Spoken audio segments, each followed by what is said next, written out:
Aterina ry arahaba tomboko lahy sy tomboko vavy misaotra anao ihany koa mbola manjoy ny fahita lavitra MBS amin'izao alina izao ny fotoanany fampahalalam-baovao no arahinao amin'izao fotoana izao ity ampiandohana dia ampahafantarina ihany itsika ary ampatsahivina farapitso no atao zany ny faradoboka izay atao hoe ny amin'ny Kianjabeny Mahamasina amin'ny valora maraina moa dia efa hisokatra ny vavahady ka dia manentana antsika rehetra zany samy hiomana amin'izay faradoboka rapitso izay rana amin'ny kandida laharana fahadimy amby roapolo Marc Ravalomanana izay anohizantsika ny vaovao arany nomboantsika azy dia ny fitetezam-paritra izay ataon'ny kandida Marc Ravalomanana tany amin'ny faritra Mandrindrano Soavinandriana no nanohizany izay fampelezan-kevitra izay tamin'ity androany ity andeha raharantsika avy hatrany ny sary mahakasika izay tena faly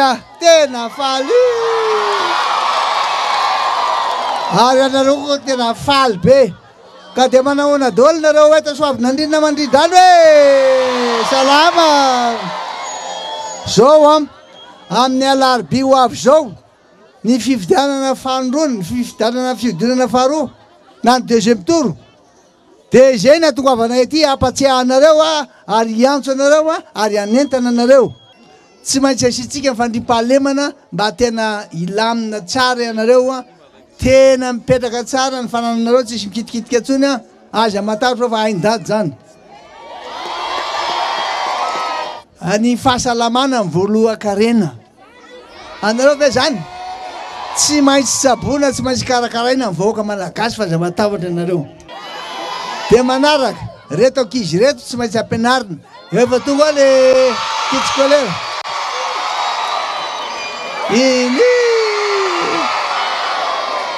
iny le kitskolera iny za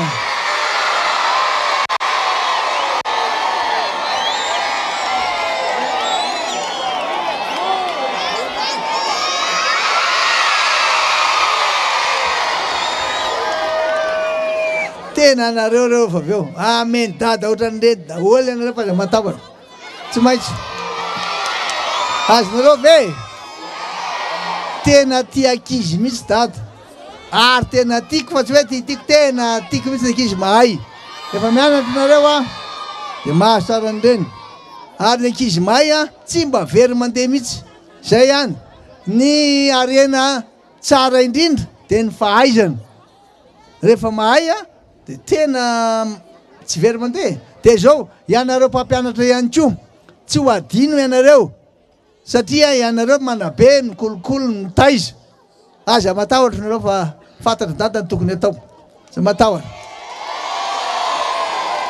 manaraka tsy adinona reo fonctionnaire re olona nareo nye mampandeha nyty raharam-pireneny ty aza matahotra nareo ka dia zay no resahako aminareo eto hoe tonga eto ilaza aminareo hoe reo zavatra atao ny fampandrosoana raha toe-karena haindady zany indrindra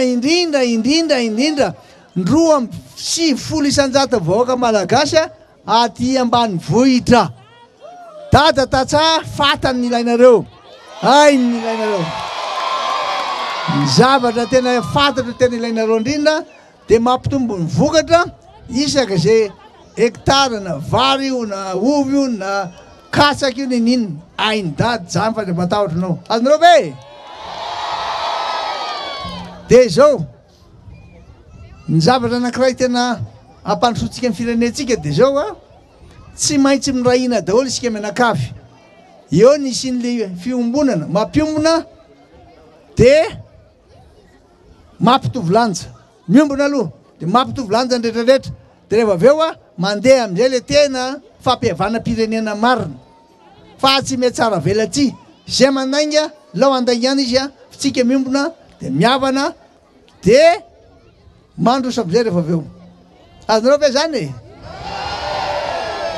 fa mifasivy amby folo ny volana desambra aza diny dada etany dolo ny olona tonga hifidy fa fala zay tsy manadininy any ambany tanàna ihany koa ny kandida Marc Ravalomanana sy ny ben'ny tanàna ny arivo amin'izao akatoky ny fetiny faran'ny taona izao ary dia nitondra fanampiana ho an'ireo manao asa tena izy ireo tamin'ny alalan'ny solotenany tamin'ity androany ity Fidy Andrianosoavina toerana maromaro eny amin'ny faritra iva eto Antananarivo renivohitra no notsidihany solotena manokana ny lalao Valomanana androany ka nitondran'ny fanampiana ho azy ireo mpanasa lamba ao ambodin'ny sotro sy atomadinika ary 7 hektara varatra iny no nahazo ny anjarany androany ka so koveta ary savony fanasana lamba no natolotra azy ireo tamin'izany.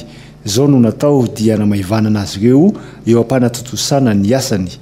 Nandritra zany ihany koa no nanaovana fanentanana mba hifidianana ny kandida larina 2020 Marc Ravalomanana sy fanazavana trano ny manifesto izay misy ny programme anasany izay tena hitondra fampandrosoana ny firenena. Hojerena ihany koa ny fanarenana ny toeram-panasan-damba etsy Isotry izay simba ho hiatrany ny irakineny lalao Ravalomanana dia ny filohan'ny filan-kevitry ny tanàna n'Antananarivo Colonel Faustin Andrembahoaka. Kandidat-Sabato ray aman-dreny Marc Ravalomanana atsipy zany teny zany ho an'ny manam-panahy ho an'ny manam-pitiavana fa zaraina amin'ny kosa noho ny fitiavana avy amin'ny Andriamatoa Ravalomanana mivady dia misy voan-dalana netiny ho anareo dia ty misy tenenanareo farany hoe tokony tsy toetra ananan'ny mpanasa lamba ty fa izay kosa hitanay ty zavatra mianjery ty ny mamapana-tena zavatra tsy vita dia tena hoe diso ny teny fa ny fahitana azy kosa dia mampihetsipony hoe tokony hojerena manaraka dia hijery amin'izay zany ny zavatra ao ampitaina ho amin'ny ramatoa be ny tanàna ihany koa. Ity le toetra tsy tokony ananany vehivavy jereo fa tafaraka be sambasamba androany azomany mpanasa lamba indreo fa mavidika ty saritery hatramin'irony efa antitra be tazanonareo zato fihetsiny ane dia veleziny dia veleziny atoto asina savony ny lamba sasana mba adio be tokoa ny namana nefa maitisiny roa izany hoe Dada Ravalomanana tsy mana ratsy anizaniza fa zana re mandreny ny fini malagasy rehetra izy mitondra voan-dalana ho anareo atolotra avy hatrany izany dia mirary atsika rehetra anana mafinaritra ao arinany fantatsaham-bady voalany dada jereva zany firenena mafinaritra rehetra tompo. Fananao fanambarana ihany koa ireo mpamily taxi sasany eto Antananarivo fa mandisy tanteraka ny fanambarana izay nataony filohan'ny FTAR na ny fikambanany taxi eto Antananarivo renivohitra izay milaza fa manohana ny kandida Andry Rajoelina. Tsy marina io fanambarana io hoy izy ireo. Manoloana izany dia nanambary ireto mpamily taxi ireto fa ny kandida Marc Ravalomanana ihany no tohanan'izy ireo. Jessica Miray sy Manora Andriamalala. Nisy ny fanambarana izay nataony filohan'ny FTAR milaza fa ny mpamily taxi rehetra manerana n'Antananarivo dia manohana ny kandida Andry Rajoelina avokoa. Tsy marina io fanambarana io hoy kosa ny mpamily taxi sasany androany fa tsy mitovy avokoa akory ny safidiny tsirairay avy. Manohana kandida izy ireo saingy ny kandida Marc Ravalomanana ny tohanany. Zay hoe fikambanana inona na fikambanana inona fa zahay itofo tamin'ny zavatra ny teneny presidentan'ny FTAR hoe taxi rehetra Antananarivo dia manohana zato isanjato ny numéro 13 lavinay zany satria zay manana safidinay anay zay taxi manohana dada foana ihany. Ny olana kely misy eo aminay ny FTAR zay fikambanany taxi dia le tsy fifampiresahana fa tonga dia nanotenenana fotsiny hoe ny FTAR fikambanan'ny FTAR dia anohana kandida anankiray dia tsy izany fahita numéro 13 dia sarotra be ny manatanteraka sy manao izay fa ny antony fotsiny dia hoe zay zany ny zava-misy ary zay ny zavatra mitranga dia ny olombelona sanymen'Andriamanitra safidy hifidy zay olona tiany hifidy zay zavatra tianao atao sy ny tanterahary dia nenay zany dia mifidy numéro 25. Maro ny antony safidy irona amin'ny kandida Marc Ravalomanana ho hiatrany ireto mpamily taxi sasany ireto. Voalohany amin'izany ny fananana fahamatorana fa eo ihany koa ny fandriampahalemana tamin'ny fitondrany fa indrindra ny fotodrafitrasa vita ny taon'ny lalana. Ny efa mitondra izy ary le fitondrany tamin'ny 2002 jusqu'à 2008 dia nahatsapana sy nahitana hoe ny rindry ary tena tsara ny fitondrana neto ny filoha Marc Ravalomanana tsy nisy zany hoe kidnapping, tsy nisy zany hoe fangalarana taxi teny amin'ny lalana eny, ary tsy nisy ny hoe tsifitsiny fandriam-pahalemana. Fa za zao miteny aminareo fa raha miala eto Ambojatovo zay andeha hody any Ambohipo, eo ananiny zay dia efa tsy mikolopy intsony etsy Ambojatovo ambony, satria misy le mpanararoatra mpanendaka. Dia ny dikan'izay tamin'ny andro Ravalomanana tsy dia nahitana ifiry an'izany, nindroso tsara ny zavatra izay zany dia izy mbola filoha mera teto Antananarivo dia efa resy lahatra tamin'ny zavatra nataony zay, satria talohan'izay dia efa potika io lalana io, mifidy lalana ianao ho any aninona antanina aloha le olona anty ho any Anosibe satria maimbo ny tômôbilo velona avy any Anosibe. Ake tamin'ny fitondrany kosa nefany namera azy dia tsy nisafidy lalana zany ianao na hoaiza satria ny lalana dia misosa ohatran'ny inona ozy izy ny fitenenana. Tsy mitombona araka izany ny fanambarana izay nataony filohan'ny FTAR, ary milaza ihany koa ireto mpamily taksi sasany ireto fa tokony tsy hiditra amin'ny lafin'ny politika ny fikambanana. Saingy manoloana ny faneritereny izay atao, milaza fa manohana ny kandida Andry Rajoelina dia voaterina ny hevitra izy ireo satria tsy azo avelan'ny olona no hanao ny safidiny. Hafa ihany ho ireto mpamily ireto izany kandida Marc Ravalomanana izany. Hoiatran'ny fanamafisany ireto mpamily taksi ireto. Mahakasika hatrany izay fanohanana ny kandida Marc Ravalomanana izay no anohizantsika ny vaovao manangana sy manorina. Io ny lohahevitra nentin'ny fikambanany agronome eto Madagasikara manohana ny kandida Marc Ravalomanana. Mifandraika indrindra amin'ny teny filamatry ny kandida naneho hevitra androany ary ireo agronome mitovy hevitra ka ny safidy ny anohana ny kandida larana fahadimy-amby-roapolo. Ny vinanasany ity kandida ity hatrany no anisany safidian'izy ireto ny anohanana ny kandida. Andeha arahantsika ary ny mahakasika izay. Efa maro amin'izao ny fikambanana sy ny olona manohana ny kandida Marc Ravalomanana ary manao tohivakana mihitsy ny fanambarana. Androany dia nanao fanambarana ihany koa ny avy eo anivo ny agronome mitovy hevitra eto Madagasikara anohana ny kandida Marc Ravalomanana. Sahala avokoa hatreto ny antony anohana ny olona maro ny kandida Marc Ravalomanana dia ny vinanasany izay laharam-pahamehana tanteraka ho an'ny vahoaka malagasy rehetra ary azo tanterahina tsara. Folotena ny agronome rehetra fa mifolotena ny ingénieur mitovy hevitra aminy izay betsaka ny hoazy. Voalohany izay dia manohana sy mampifidy an'ny président Marc Ravalomanana. Zay nijoroana eto dia manentana mitapaka sy namana rehetra indrindra ny ingénieur agronome mitovy hevitra aminay mba hiantso mitapaka sy namana sy anentana ny rehetra mba hifidy amin'ny filoha Ravalomanana. Zay ny antony nijoroana eto. Ny antony dia ity: teo aloha ny teknisianina dia ohatran'ny boto faniraka ty atao fa amin'ny programme président io zay anao ny fanarenam-pirenena na redressement na refondation dia andray anjara briky ledabe indrindra ny ingénieur agronome ho fanarenana ny firenena. Ianareo aza mety ho raviravezan'ny olona resaka tsy mamily varino re trano nareo tatsaka hipetraka amin'izany trano zany samy mahavidy an'izany nareo eny mety misy mahavidy an'izany koa ny manamboly fa le varinora tena zava-to zany tia varinareo zany ohatra amidinareo mitovy amin'io nefa io ny fivelomanareo manaiky an'izany vetsika ny fitaovam-pianarana lavidintsika tsy hitanono mivaritsika amiditsika ohatrina nefa mividiavantsika fitaovana ka tena mamoehitra antsika zany saza manaiky an'izany nareo Fikambanana sy mpanao politika ary olon-tsotra maro izay no efa nisafidy ny anohana tsy misy fepetra ny kandida Marc Ravalomanana. Hatreto tsy misy resaka fankafizana fotsiny ihany na fanatisma fa ny vinanasa sy ny zava-bita no mahatonga ny safidy ny olona ironany amin'ny kandida Marc Ravalomanana. Fananao fanambarana ihany koa androany ireo ministra teo aloha sy jeneraly misotro ronono maromaro fa anohana tsy misy fepetra ny kandida Marc Ravalomanana. Efatry ny ela izy ireo no nanohana ary nanao ny asa ampandaniana ny kandida larana fahadimy-amby-roapolo saingy izao vao miseho ampahibe maso. No ny fomba fiasan'ity kandida ity no antony nanosika azy ireo anohana azy. Ministra teo aloha ampolony maro ankehitriny no miara-miasa akaiky amin'ny kandida Marc Ravalomanana. Edena Elias sy Mathieu Princy. Aingam-piasa ary aingana amin'ny fandraisana fanapahan-kevitra ny kandida Marc Ravalomanana.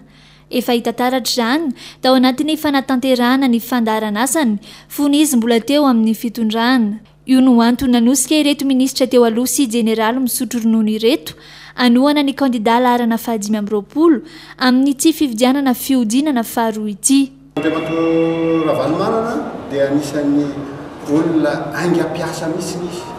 Zany hoe tsy miandriandry izy rehefa hoe izy zavatra fanapahan-kevitra raisina dia tonga dia mandray izy zany. Ary anisan'ny zavatra nampisongadina azy ihany koa dia zay zavatra tiany lazaina dia lazainy ankizy fa tsy afenpenina. Ka raha fijeriko azy amin'ny ankapobeny zany raha ampitahina amin'ny olona sasany izay mitondra satria araka an'izay atao fantatr'olono izy ireo dia miavaka tokoa izy satria izy zavatra lazainy fa ataony dia ataony. Efa nisy ny famolavolana-paikady madio entina hampandaniana ny kandida Marika Ravalomanana hatramin'izay saingy izao vao mijoro sy aseho ampahaibe maso ho fantatry ny vahoaka malagasy ny fanohanan'izy ireo ity kandida ity. Izany hoe izahay reto samy miasa mangingina tany amin'ny toerana misy rehetra avy nampandany amin'ny président Ravalomanana saingy ataonay fa mety no piseho sahala amin'izao miaraka mampiseho fa tena mbola mirahina miaraka président Ravalomanana zay. Ministra teo aloha ampolo maro no miara-miasa amin'izy ireo akaiky ampandaniana ny kandida Marika Ravalomanana. Ao zany Andriamato Razafimiary Miajamorado izay ministry ny varotra taloha, Andriamato Ramiaramanana Patrika izay ministry ny angofo taloha sady ministry ny fanjanjana aveo, Andriamato Andrea Mahefaparany Olivier Donat ministry ny angofo taloha, généraly Razakarimana Ferdinand izay PDS ny fahatany Antananarivo taloha, Andriamato Randriamampiona Roland ministry ny asa vavety taloha, Andriamato Davidson Andriaparany Benjamin ministry ny vola sy fitantanam-bola taloha, Andriamato Barson Filemon ministry ny fantanjahantena taloha, ary Andriamato Rasofimanana Désiré izay sekretera-panjakana miadidiny filaminam-bahoaka teo aloha.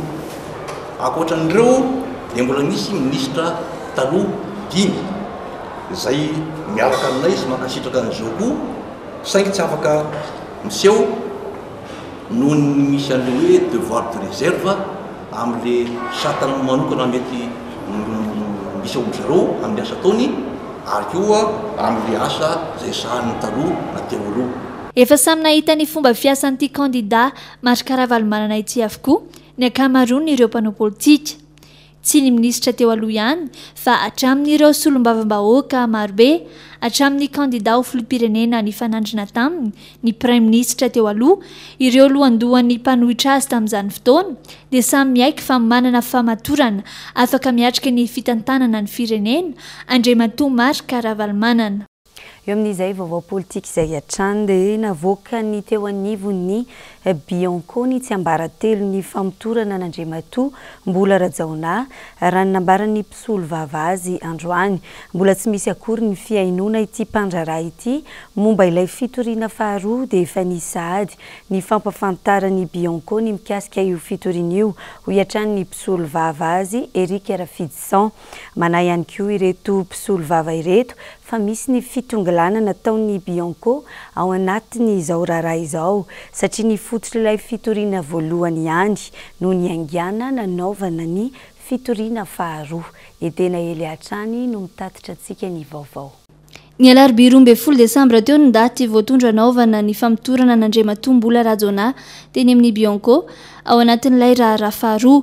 Tsy tonga teny anefa ny tena noho ny antony manokana ka ny mpisolo vavazy nanatitra ny taratasy fangatahana anemorana ny famotorana amin'ny 20 Desambra.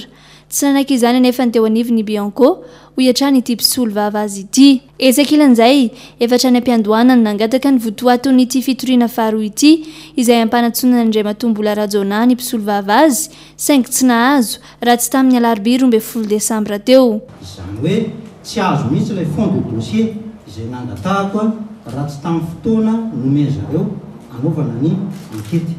Androany 14 Desambra aho dia anamafy satria efa nahitan'ilay dossier zany ny 12 Desambra dia anamafy aminareo fa tsy eritreritra itsony fa tena nahita ny dossier mihitsy aho a dia ilay fond de dossier tamin'ilay dossier voalohany izay efa eo am-pelantanany ny juge d'instruction no nanaovana photocopie dia nampiasaina ndray nosokafana anaovana an'ilay dossier faharoa nanaovana ny perquisition sy izao fiantsoana tsy mety tapitra izao ity zany fond de dossier izany ny sabotsy lasa teo ihany koa no namoahany taleny Bianco ny raharaha mikasika ny Andriamatombola Rajona izay ambarany ity mpisolo vava azy ity fa tokony hijanona ho tsy ambara telo aloha hatreto satria mbola tsy nisy ny fakanambavana ny Andriamatombola Rajona tao anatin'ity raharaha faharoa ity. Raha ny fahafantarako azy tsy tokony resaka charge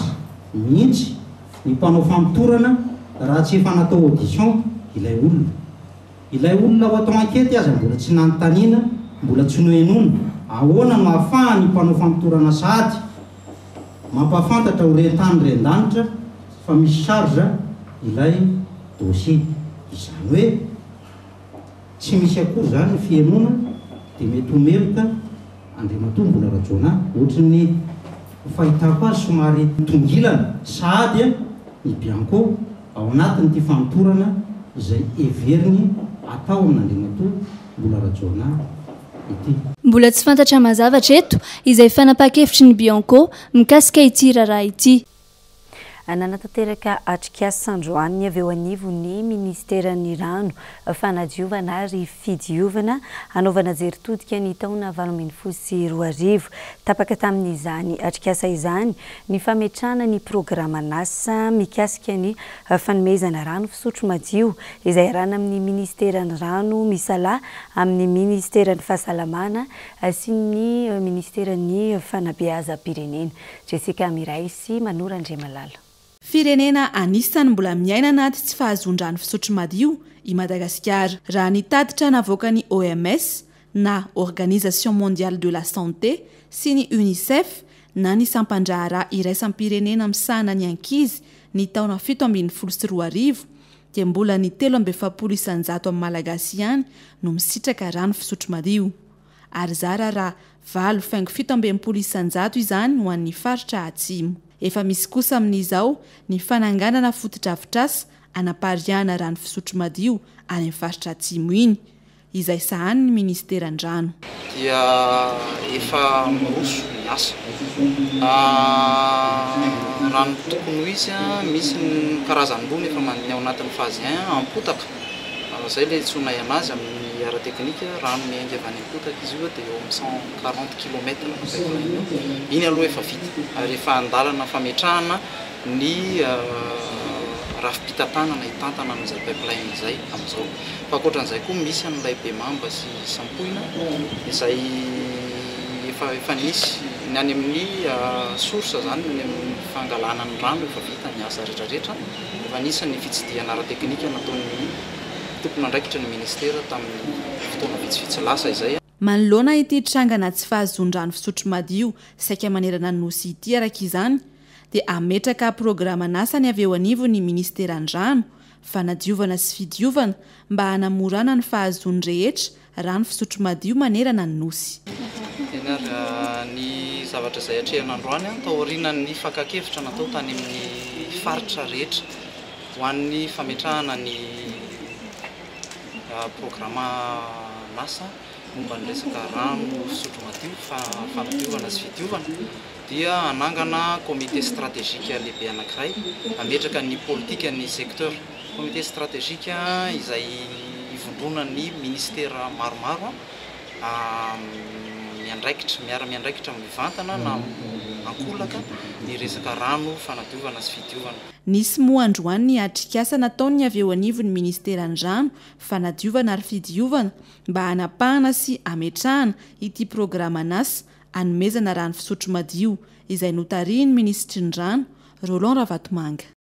Lafim-baovao hafa tanteraka kosa indray no entintsika maranana ny vaovao. Ny amitina ny Association Médicale Interentreprise de Tananarive dia tobim-pahasalamana misahana ny fitsaboana ny mpiasa eo anivon'ny orinasa efa 5 taona izay no nisy ny amity teto Madagasikara. Notokanana tamin'ity androany ity ary ny centre de diagnostic etsy Talatamaty izay misahana indrindra ny fitiliana sy ny fitarafana. Aratsika vetrany makasika izay. Misahana ny fitsaboana ny mpiasa ny eny anivon'ny orinasa ny amity ary efa 5 taona izao no nisiny teto Madagasikara. Eto Antananarivo sy 30 kilometatra miala eto an-toerana no iasany. Efa manana centre enina izao ny eto Antananarivo toy ny ao Behoririka sy ny eny Talatamaty. Ary efa misy mpikambana 5 sy 700. Nanitatra ny fotodrafitrasany ny amita ka notokanana tamin'ity androany ity ny centre de diagnostic ny amity eto Talatamaty ahitana radio sy service laboratoire. Ny amity moa zany dia isan'ireo tobim-pahasalamana misahana ny fahasalaman'ny mpiasa eny anivon'ny orinasa, izany hoe service médical interentreprise. Raha mahakasika ny hetsika androany dia fitokanana centre de diagnostic etỳ Talatamaty. Centre de diagnostic natokana ho an'ny mpikambana atỳ Talatamaty mazava ho azy zany. Centre de diagnostic faharoa izy ity ankoatran'ny eny Behoririka izay ahitana radio sy service laboratoire. Ny appareil miasa ao dia appareil atao hoe raitra sy manaraky ny teknôlôjia satria radio numérika zany eo. Ny antony moa zany dia ao anatin'le fanatsarana ny tolotra ray, faharoa dia fanomezana fahafapon'ny mpikambana ihany koa miezaka ny amity zany manakaiky ireo mpikambana ao aminy. Ny amity dia manana centre anankenina eo Behoririka, Tanimena, Tanjombato, Talatamaty, Ivato ary Sabotsinamena.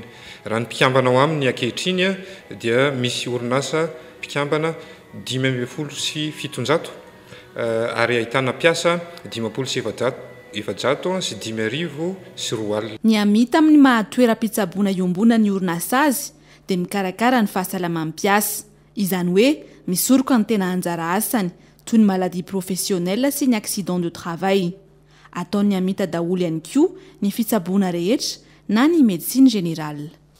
Ety ampamaranana ary dia entanina trany isika ao amin'ny faradoboka rapitso izay ho totosaina eny amin'ny kianjaben'ny Mahamasina iarahana amin'ny kandida laharana faha 5 marika Ravalomanana. Amin'ny valora maraina moa dia efa hisokatra ny vavahady dia tongava maro daholo ary isika rehetra. Ny tena kosa ary dia mametraka ny veloma mandram-peona ary manome fotoana anao ao amin'ny rapitso toy izao indray.